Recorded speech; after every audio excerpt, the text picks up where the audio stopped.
Judicial officers from across the Caribbean region gathered in Belize City for the 6th Biennial Caribbean Association of Judicial Officers C.A.J.O conference. The conference is being held under the theme Judicial Integrity, the Pathway to Public Trust and Confidence. The conference brings together Chief Justices, judges, magistrates, masters, registrars, and executive court administrators aimed at creating an environment where both regional practitioners and academics can discuss emerging areas of law, best practices, and new ideas for improving the delivery of justice throughout the region. The reason for being of the organization is a first-class one, continuing education for judges so that the quality of justice can always be at a level of which we in the region can be proud. So altogether, I thought an excellent morning.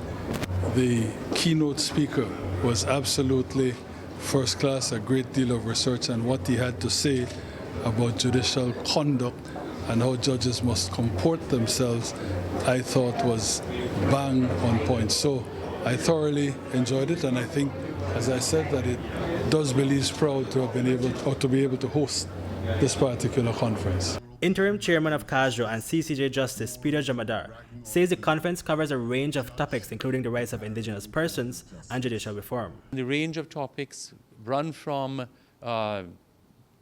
pre-trial delay, judicial stress, gender-sensitive adjudication.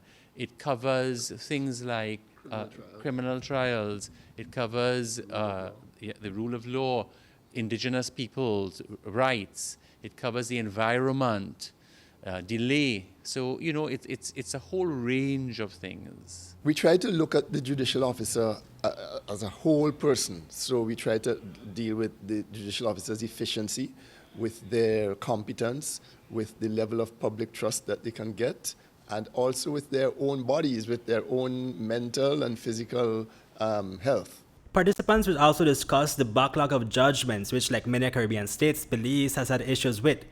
CCA President Adrian Sanders says that one of the solutions to this judicial hurdle is to publish an agreed time frame by when judgments should be handed down. One of the ways we try to combat it is to encourage judiciaries to compile performance standards and to publish those performance standards so that they open themselves to the scrutiny of the public. So that, for example, the length of time that it ought to take for an average case to last from the time it is filed to the time it is finally disposed of, there should be a standard for that. And that standard should be published so that both the judicial officers and the general public can hold themselves, the judges hold themselves, and the public hold the judges responsible for that length of time. Keynote speaker at the event was Chairman for the Economic Advisory Board of Trinidad and Tobago, Terence Farrell.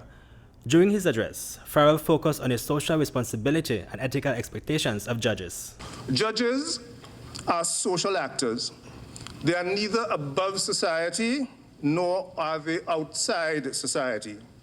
Their behavior is influenced by the social and cultural forces operating within their societies.